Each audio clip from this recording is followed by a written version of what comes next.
we have Kyle Coon on today with us.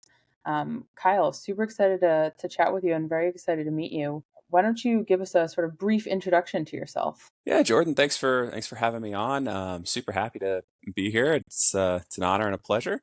So, yeah, I mean, just the 30,000 foot view of me is that I lost my sight when I was 6 years old due to cancer, and you know you can probably imagine as a 6 7 year old kid, I wasn't too jazzed about that. So I went into, I guess you could call it a little bit of a depression, just wasn't really sure how I was going to live life. And I was very fortunate that I was put in contact and put in touch with an older gentleman who was in his early 30s at the time. So, but he was a totally blind adventure athlete, and he kind of gave me a verbal slap upside the head and said, "Hey, just because you're blind doesn't mean you can't have a great life. So I want you to go try rock climbing." And so I decided to take him at his word and went and just pursued every level of adventure sport that I could, and eventually, climbed my way up through, getting into rock climbing, skiing, cycling, all kinds of just different adventure sports, until I found my way into the sport of triathlon about 10 years ago, and over the last 10 years, pursued triathlon to its ultimate highest level. And for the past 6 or 7 years, I've been competing at the world triathlon level, and was fortunate enough to attend the 2020 and 2024 Paralympic Games as a member of Team USA competing in triathlon. And so that kind of takes us to today. But yeah, that's me in a basic little nutshell. You're a very young kid at that point. I was diagnosed with cancer when I was 10 months old. So, I went through 5 6 years of pretty intense treatment, and every time the cancer seemed to go away, it came back stronger than ever, and eventually just the treatment just took its toll on my eyes, and so like my parents knew from a very early age that I was going to go blind, and they told me that, like, they didn't hide it from me, but it still, it was that, that thing where you hear, one day you can see, and then the next day I mean, granted, I couldn't see well, but the next day, yeah, I mean, I had no eyes, and it was very scary. But again, it's all about connections, and I'm not gonna pretend to say that everything went smoothly, and I had this brilliant smooth sailing life from the time I was 6 years old to now I'm, what am I, 32, 33, something along those lines. I don't even remember how old I am these days. But yeah, I've been able to take the encouragement and the connections from people that I've connected with over the years, and I've turned a passion of adventure athletics into a career, and I've been able to climb the ranks and represent the USA on the highest sporting level that there is in the world, which is pretty cool. Absolutely. That's phenomenal. What do you think that you've learned from this experience that you can share with guests in the audience who, may go through something similar, may go through something different? Everyone has struggles and things that seem like they're going to end everything and take away all of your choices. And it can be hard to appreciate sometimes that, you don't have control over the circumstances all the time, but you do have control over the way that you react to them. At the end of the day, you have to do the best you can with what you have, even though even though it may seem like we don't have choices. We always have a choice. Like there always is a choice presented to us. We can always choose to stay put, and oh, woe is me. We can choose to move sideways, left or right. We can choose to move forward. We can choose to move up. We can choose to move backward. There's all kinds of, there's always a choice for us, and it's just a matter of sitting down and honestly assessing, like, what is it that I have, and what is it that I can do, and really finding and exploring your limitations, and then seeing what you can do to push those limits outward and see if you can expand your limits. And so always just setting the bar a little bit higher, a little bit further out of reach than we think is possible. So I tell people all the time, I mean, it's really just figure out what the basics are and then do those to an extremely high standard on a consistent basis. So I have this little saying that,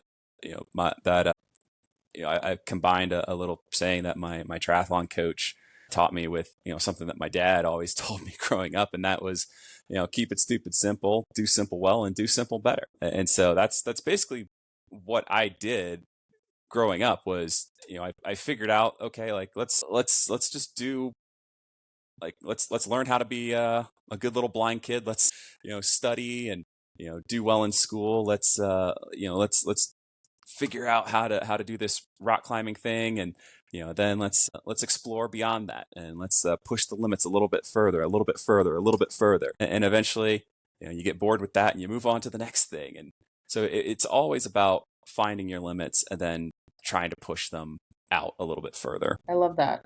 I love that sort of focus on the simple things, like get the basics down, as well as continuously redefining and pushing yourself outside of your limits so that you can continue to get better. A lot of the times we overcomplicate things. We tend to just overcomplicate things. It's human nature. I compete in a sport that involves swimming, biking, running. There's tons of gear involved. There's all this theory about training philosophies and all that. But at the end of the day, it comes down to who can swim, who can bike, who can run, the fastest and get to the finish line the fastest. And whatever you got to do to make that happen, it's all about just, making sure that the simple things are done really, really well. And that was something that I learned very early on, as a kid growing up, who was totally blind. I didn't have to overcomplicate things, just like in school. Like if I learned that, hey, if I actually read my textbooks, listened to my teachers, wrote down what my teachers were saying, and I studied that, and I committed all that stuff to memory and all that, well, guess what? I would do pretty well on exams and tests and all that. So it really was just triathlon, was just a continuation of building on what I learned as a kid. Was just there's no need to overcomplicate things. Yeah, it sounds like an incredible amount of discipline. I know that, I was involved in athletics in high school and college early on, and it just takes a whole another level of discipline and dedication to really become competitive. And I mean, at the level that you're at, right? Paralympic, right?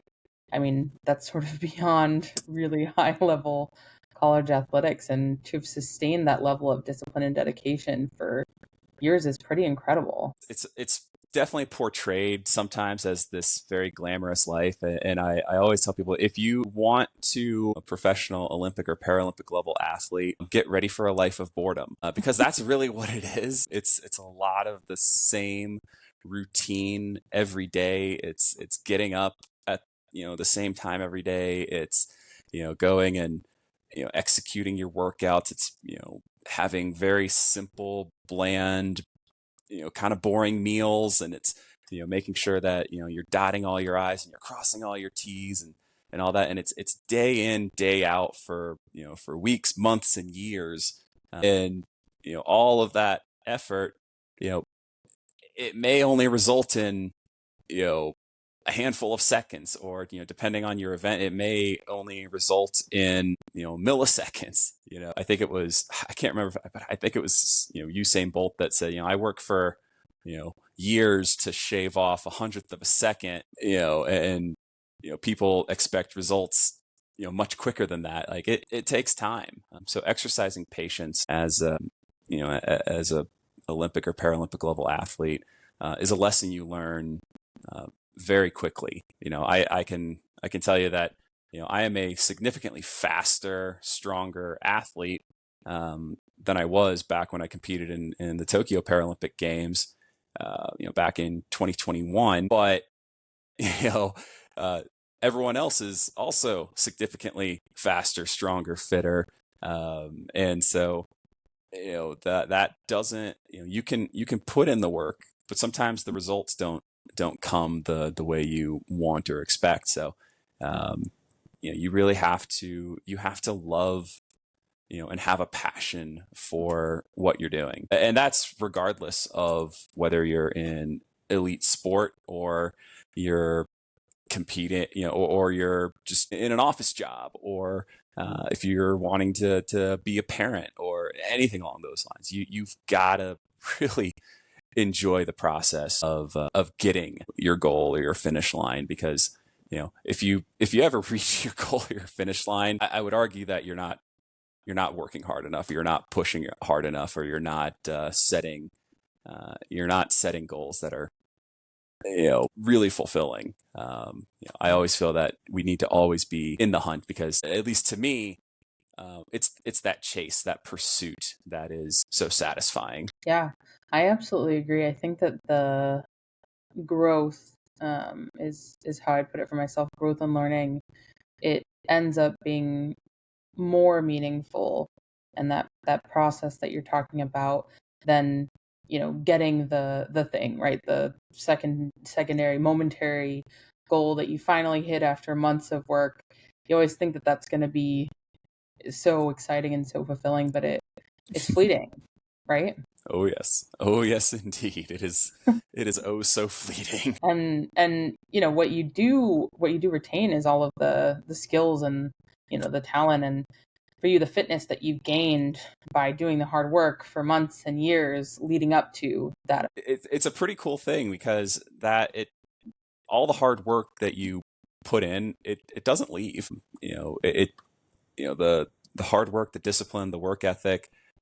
Yes, I'm going to continue to be a super fit, strong person, as long as I maintain it. I may eventually, when I decide to step away from elite sport, I'll definitely lose some of my fitness, but the things that don't go away are that that learning of patience, that dedication, that hard work, all of those intangibles. And it's just a matter of then applying the discipline and the intangibles you learn from sport into other areas of life. And really, I mean, really, triathlon in particular, my sport is very synonymous with life, because there's really no such thing as a perfectly executed uh, triathlon, because there's always going to be something that trips you up, or gives you grief or something. There's never any smooth sailing, and I think that's very, very true in life as well. Yeah, I'm super curious. So you mentioned that you've gone through a ton of different adventure sports and finally landed on the triathlon. What made you decide on that sport as your go forward sport? Oh boy, that's a story. So I graduated from college in 2013, and I was a very cocky, arrogant 21-year-old at the time.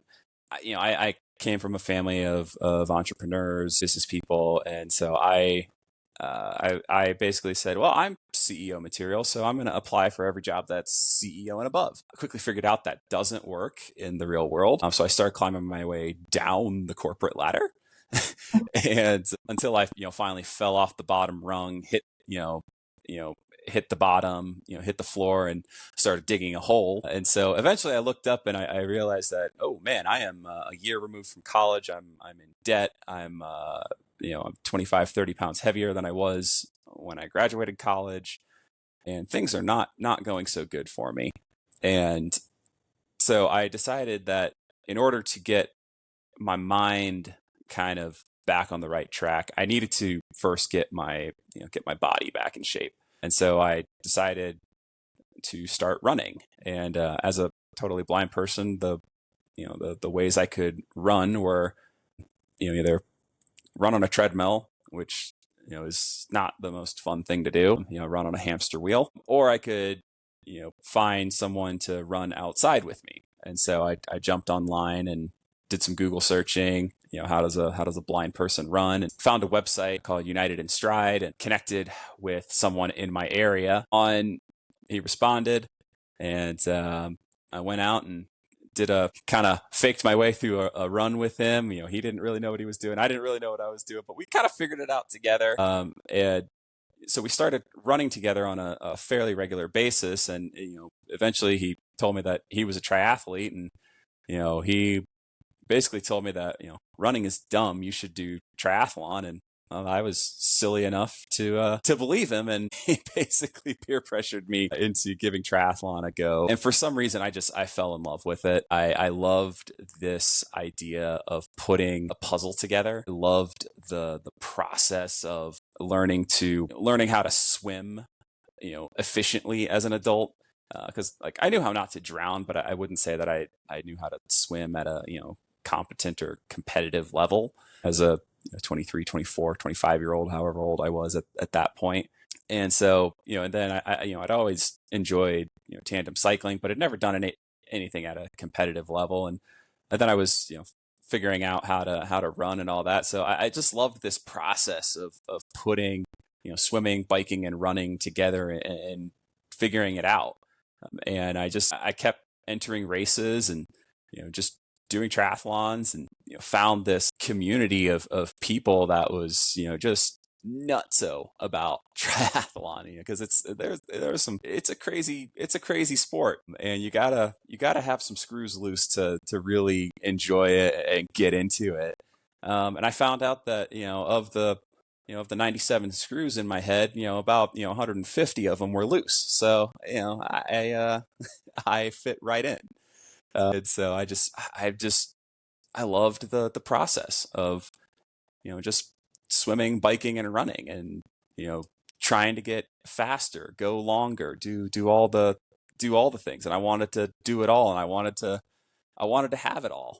So that's really kind of how it happened. And it just so happened that, I was able to find my way into being really good at it. Yeah, that's incredible. So you actually just got into it just trying to get into shape. You weren't already, at your super high athletic level. You were trying to get back in shape. Yeah, no, I was definitely I was definitely not in shape when I decided to get into triathlon. Like I said, I was probably about 25, 30 pounds heavier than when I had graduated college. I was as far from in shape as you could be.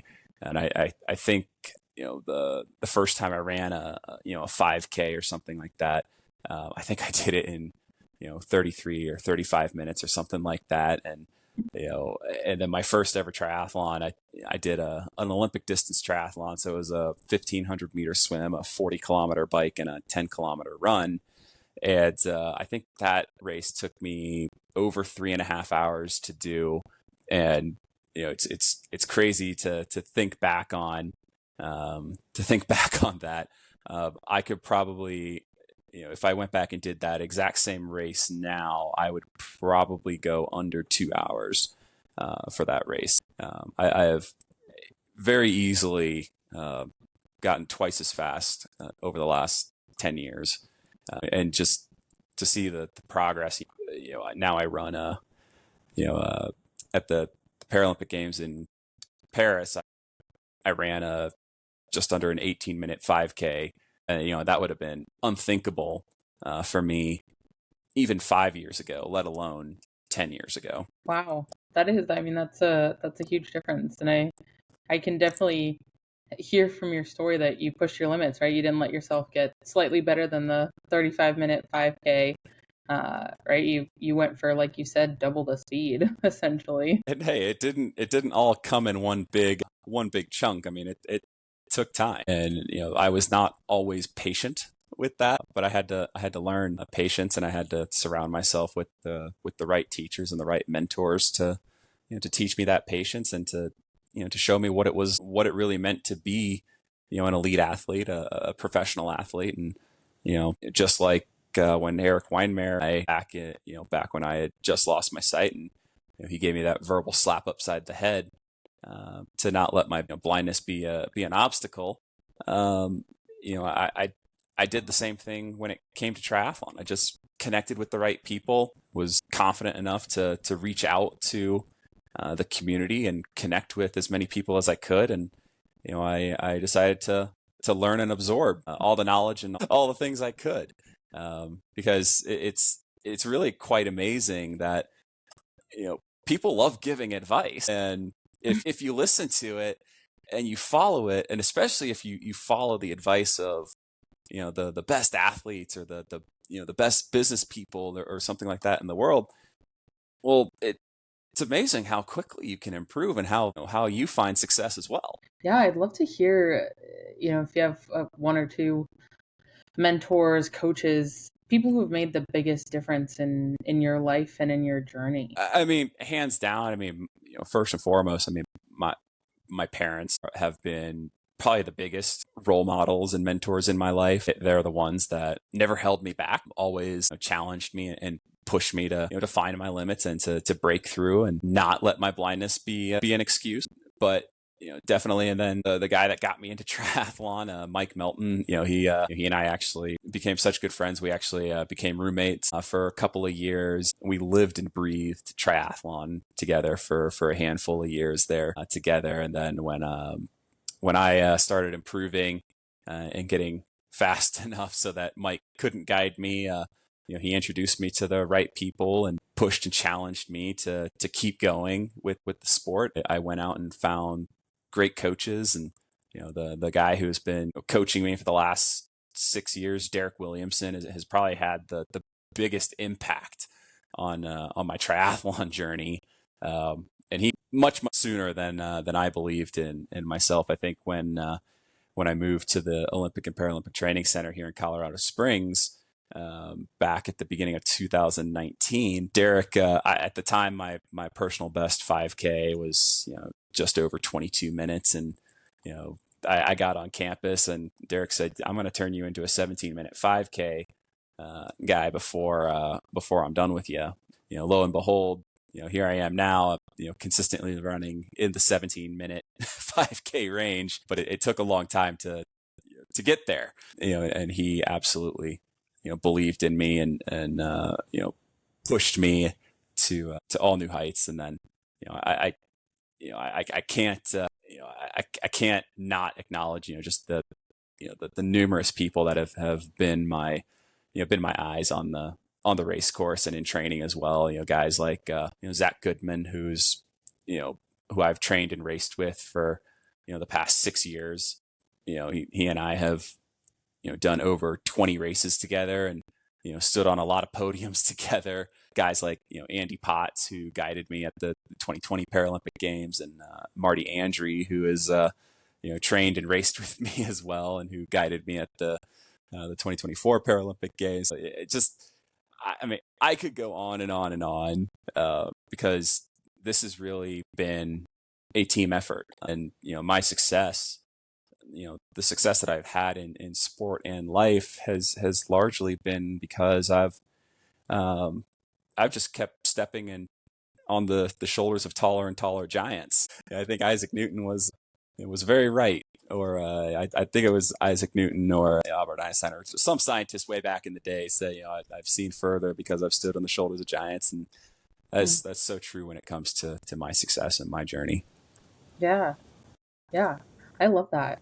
So what have been some of the highlights of your journey? What have been some of the biggest high points? Man, there. I'm trying to pick out some, but at least in I'll actually rewind a little bit. I'll back up before triathlon. A couple of really big high points before I got into the sport of triathlon were, we're doing a version of the Inca Trail when I was just 14.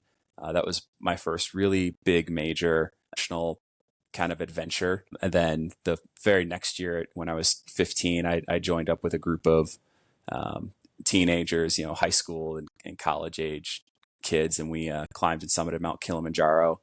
And then fast forwarding into my triathlon career, my first Ironman back in 2016, it was a slow grind of a day.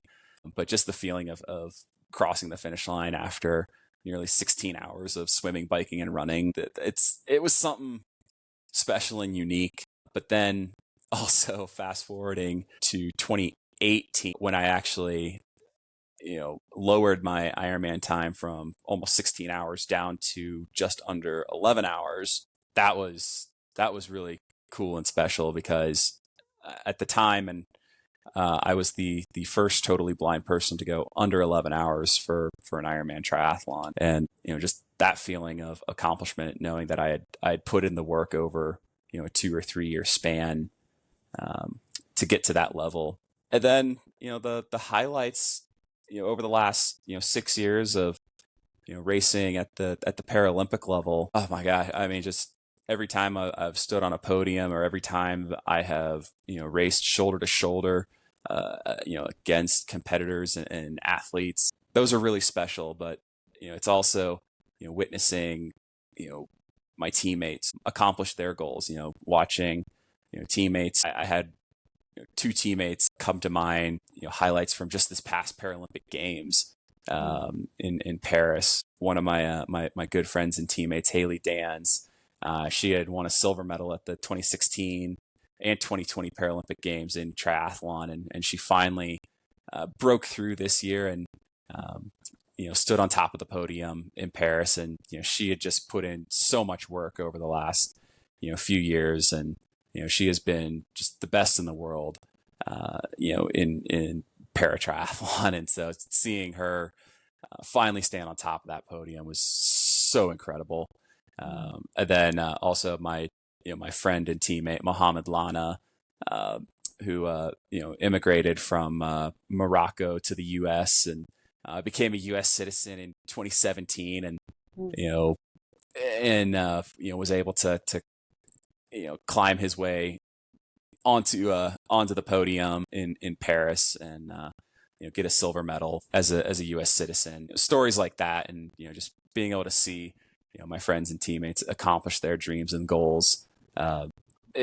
Those are bigger highlights to me than any podium or win or anything that I've been able to accomplish. Yeah, it's I find it so fulfilling when you're able to feel like you're a part, even a very small part, in helping someone else be successful. Especially, I mean, in your case, right? You mentioned that these are people that you've known for 6+ years, people that you've trained with and worked with day in and day out. Yeah, no, you definitely, when you spend as much time together as we do, training and traveling and all that, you get to know each other really, really well, and you get to see some really high highs, but you also get to see some pretty low lows.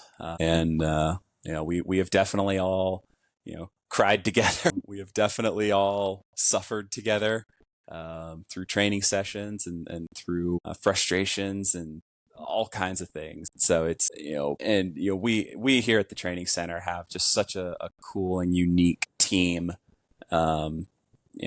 Selfishness is not accepted and not tolerated on our team. We actually we say that we have 4 team values, and they're kind of tongue in cheek,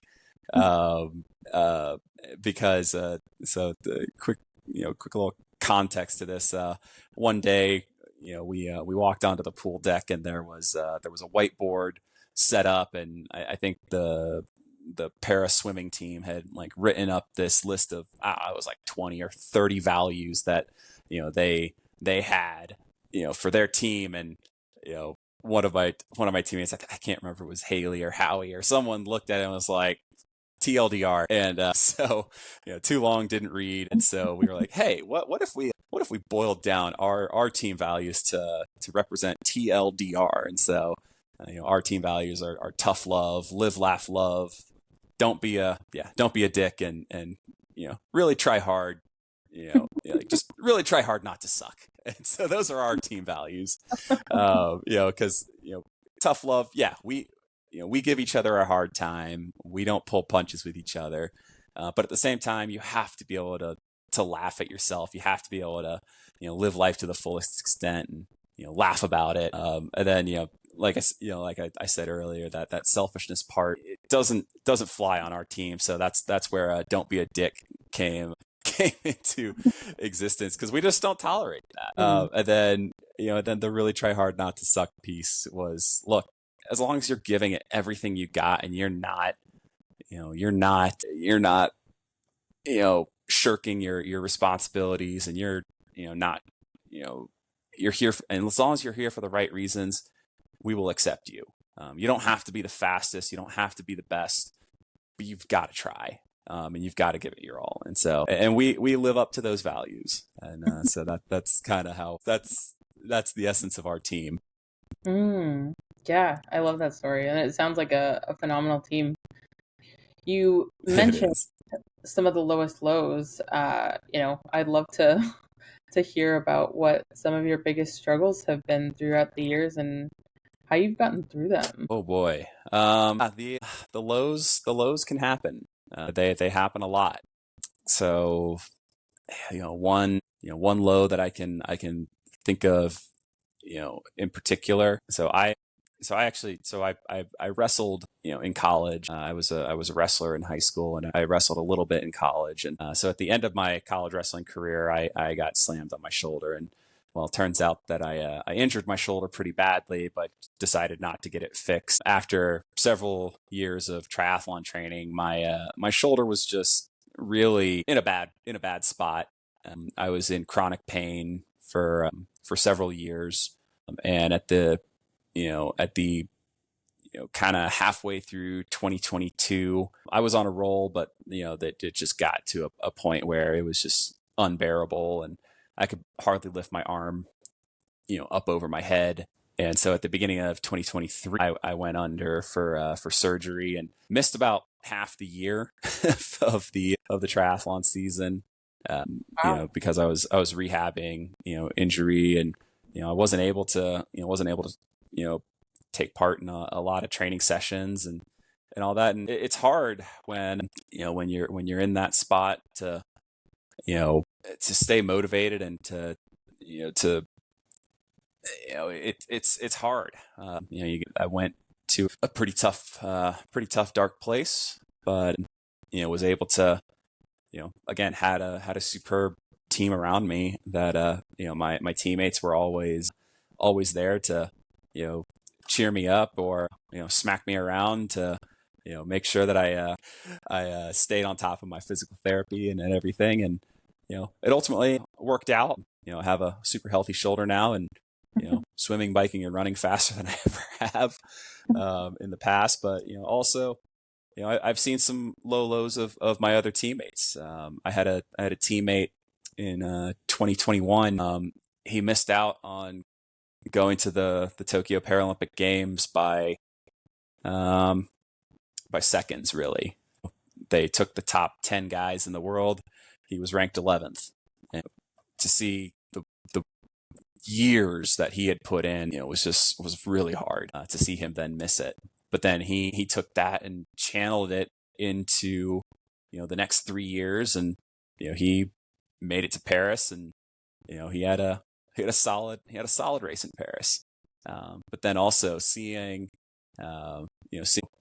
miss out on the podium in Tokyo, by just a few seconds. I think less than 10 seconds. He missed the podium, and he considered retiring, because he had come fourth at, I think that was his second or third time coming fourth at the Paralympic Games in various sports. And but then he came back and won a gold medal in 2024 in Paris. So just seeing those lows, and then seeing how my teammates then took that adversity, or that pain, and turned it into triumph, was it's always been a lesson for me. So, but another, probably one of the lowest lows, though, for me personally, was at this past Paralympics, just a couple of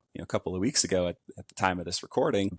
My guide, who I've trained and raced with for 6 years, got really, really sick.